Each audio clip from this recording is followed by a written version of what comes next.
suis Benjamin Hennig, je suis responsable des activités énergie au sein de la Software République qui vous présente aujourd'hui la Mobilize Powerbox que vous voyez ici à l'écran. Donc qu'est-ce que c'est la Mobilize Powerbox? C'est une gamme de chargeurs pour véhicules électriques, des bornes de charge AC, nouvelle génération, à destination des particuliers et des professionnels et qui seront commercialisés par notre équipe Mobilize Power Solutions. Donc pour rentrer dans le contexte, on a voulu mettre en avant un élément extrêmement cher à nos yeux, le fabriqué en France. Ça résonne avec les valeurs de souveraineté de la Software République et c'est un élément extrêmement important pour nous, comme je le disais. On s'est associé à notre partenaire Lacroix pour fabriquer cette gamme dans l'ouest de la France. Donc le boîtier sera fabriqué là-bas. Les cartes électroniques seront également assemblées dans les usines de Lacroix et on a même été jusqu'à sélectionner des composants électroniques majeurs pour l'architecture chez notre partenaire ST Microelectronics près de Grenoble. Il y a différents éléments dans lesquels je reviendrai par la suite, mais pour vous les citer ici. Le premier étant l'aspect bidirectionnel. Donc une version de notre gamme sera bidirectionnelle AC, ouvrant donc la porte à un service de véhicule to grid simple et accessible. Des éléments de smart charging, de charge intelligente, évidemment, pour répondre aux enjeux du moment qui vont augmenter et seront certainement les enjeux de demain aussi. La cybersécurité, on est sur un élément connecté et donc la cybersécurité est très chère à nos yeux également, pour proposer à nos clients de la sécurité. Les services connectés par la suite, j'y reviendrai derrière pour vous montrer l'écosystème de services. Donc le premier élément, le Smart Charge, l'aspect bidirectionnel.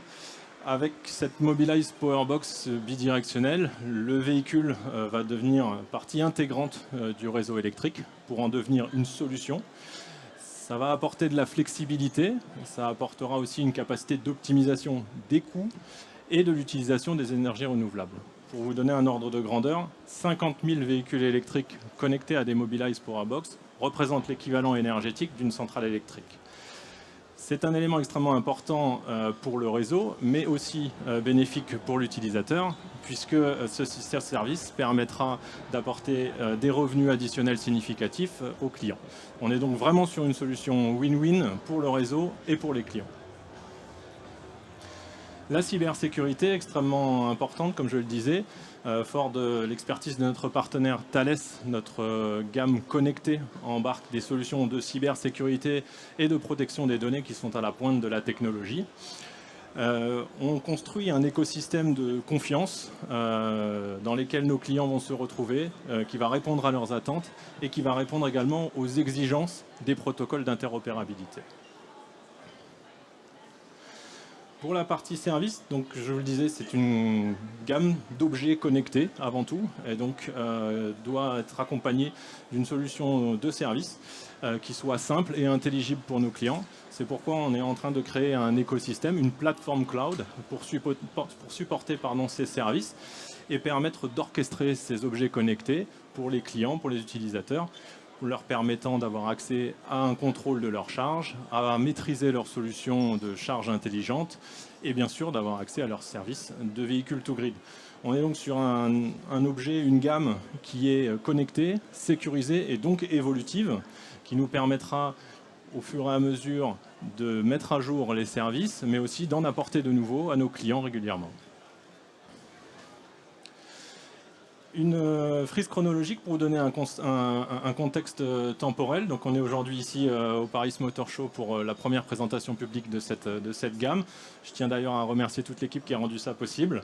C'était un gros travail. On va présenter également tout au long de la deuxième partie de l'année, en particulier à Electronica, cette gamme. Début de l'année prochaine, on reviendra présenter plus d'éléments techniques sur l'objet, mais aussi sur la solution de service associée. Le démarrage de la production est prévu sur la deuxième partie de l'année 2023, avec directement après la partie commercialisation par les équipes de Mobilize Power Solutions. Mobilize Power Solutions qui dispose d'ores et déjà de grandes capacités de vente et d'installation dans tous les pays européens. Voilà, donc je pense que vous avez compris que au travers la mutualisation des compétences des membres de la Software République et au-delà, on a su se faire accompagner de partenaires experts dans leur domaine pour vous proposer une gamme de chargeurs qui soit fabriqués en France, sécurisés, connectés et évolutifs, qui permettra également de transformer votre véhicule en source d'énergie. Je vous remercie de m'avoir écouté. Je vais laisser la parole donc, à mes confrères qui vont nous rejoindre pour la partie Q&A.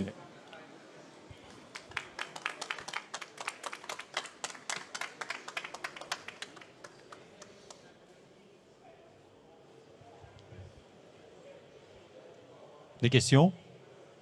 Oui? Question concernant l'innovation dans cette box. Il y en a certainement. Comment est-ce que vous assurez la pérennité de votre innovation? Est-ce que, par exemple, sur la cybersécurité, vous allez avoir à changer software hardware? Ok, je vais dans un premier temps vous présenter ce qui est intégré dans cette solution pour assurer cette pérennité. Je laisserai ensuite ma collègue de Thales pour la cybersécurité. Donc, on intègre dans cette Powerbox des composants électroniques de chez ST, comme indiqué par Benjamin, qui doivent assurer la pérennité de la solution dans le temps. Autant on veut bien changer de voiture relativement souvent, autant la Powerbox, dans le garage, on aime bien qu'elle dure et qu'elle soit fiable et qu'elle soit suffisamment évolutive pour que l'on puisse intégrer de nouveaux services. Donc, d'un point de vue matériel, ça se comprend avec un microprocesseur Linux d'une configuration assez étoffée pour que ça puisse se faire. Donc, ça s'appelle un STM32MP1 de chez ST Micro. Et d'un point de vue connectivité avec la voiture, il faut mettre en place des protocoles assez innovants pour aller jusqu'au V2G, grâce avec un modem, un coprocesseur, un ST2100 également de chez ST Micro. Donc ça, c'est les deux composants de base qui assurent la pérennité de la plateforme. Et je laisse la parole à Christine pour la partie cyber. Merci. Donc, au niveau de la partie cybersécurité, étant donné que l'objet est connecté, il va discuter avec le véhicule et avec un téléphone. Donc, qu'est-ce qu'on a mis en place? On a intégré des composants, des applications dans les composants d'ST au niveau de la cybersécurité et on a déployé ce qu'on appelle une gestion des certificats. Une gestion des certificats avec un cycle de vie qui va permettre de faire évoluer la sécurité tout au long du cycle de vie de la Powerbox, donc au moment de sa fabrication, puis lorsqu'on la déploie, lorsqu'elle discute avec le véhicule.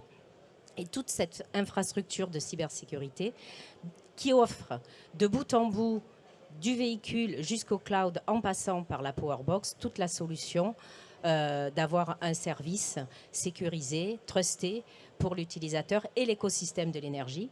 On sait qu'aujourd'hui, on va travailler dans l'énergie, donc il faut aussi apporter ce niveau de sécurité à l'écosystème de l'énergie. Merci. Une autre question? Vous avez d'autres questions?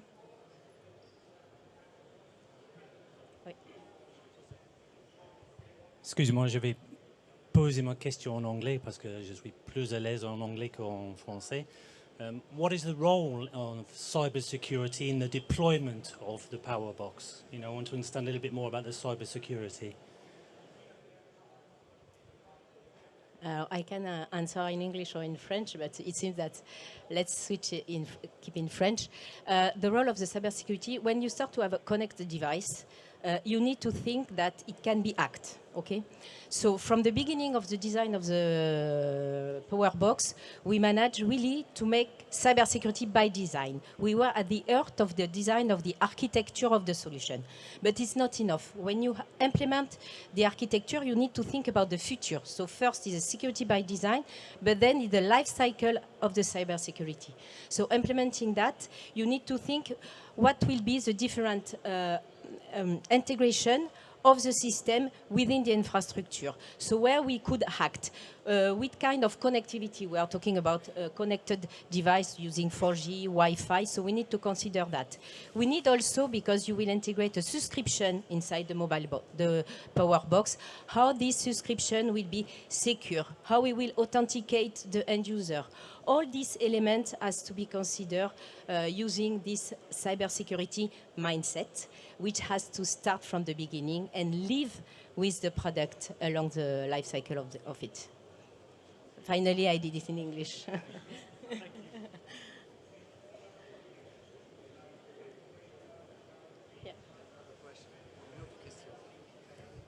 J'ai une autre question.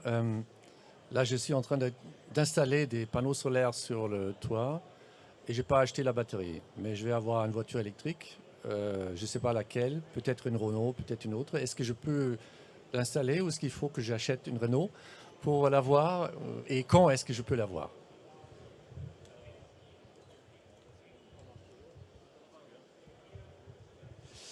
Donc pour répondre à la première partie de la question, vous n'avez pas besoin d'avoir qu'une Renault, mais ce serait quand même bien pour utiliser les panneaux solaires et pour utiliser la batterie du véhicule comme telle.